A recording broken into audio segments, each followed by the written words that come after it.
What worries me the most, I guess, is that people haven't had experience with inflation or with interest rates rising as rapidly as they're likely to. It'll shift what businesses look really attractive.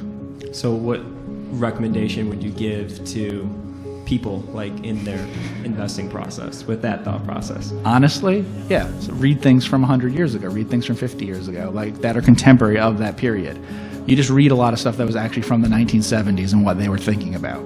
So I'm curious, as stock pickers, how is it for you guys looking for value in the market where, yes, there's been a huge sell-off in tech, but here we are today where the market's down basically like what, 13.5%? The farther back you look, the farther forward you'll be able to see.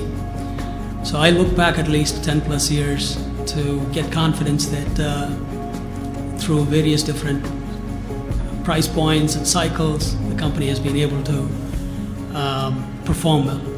I mean, another way to sort of look at sort of this tech crash, another way to sort of characterize it, I think you could sort of say is the disruptors have really fallen down, and the incumbent guys have maybe not gone down as much. And so if you look at it from that perspective, I think it's an interesting way, because these companies, what they describe as tech, if you look at the underlying businesses, they're not really, I guess, what you would call traditional tech. Yeah, to your point, when there's an I don't know, I mean, it's simple, right? And I don't know is a no. Don't do it. But it's not easy. This is where things are, investing really is simple but not easy. And the simple answer is yes. If you're unsure, then don't invest in it. My takeaway is the market's down a bunch, but it's not cheap.